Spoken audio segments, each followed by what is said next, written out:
Selamat datang ke saluran matematik anda. Di sini anda belajar matematik dengan menyelesaikan latihan secara praktikal dan terus terang. Jangan lupa untuk melanggan saluran ini. Tekan butang suka dan komen apa yang anda ingin lihat dalam video akan datang.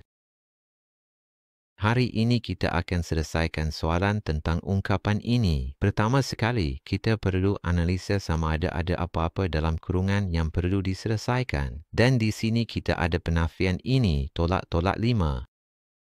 Jom kita teruskan. Jadi, tolak 1, tolak dengan tolak jadi tambah 5. Ada satu pendaraban di sini iaitu didarab dengan tolak 3. Selebihnya kita ulang, tambah tolak 4, darab 3 bahagi dengan tolak 4.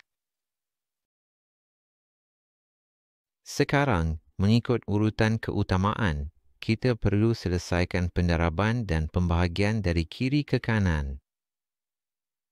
Jadi, tolak 1, 5 darab tolak 3 sama dengan tolak 15, tolak dengan tambah jadi tolak.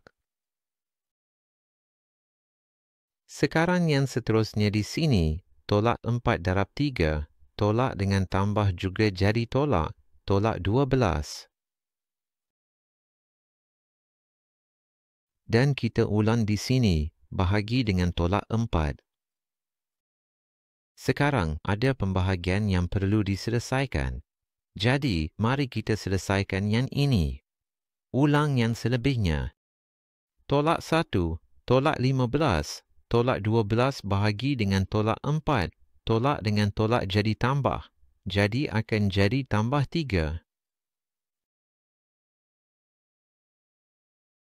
Tolak 1. Tolak 10. Tolak 15 sama dengan tolak 16. Tambah 3 sama dengan tolak 13.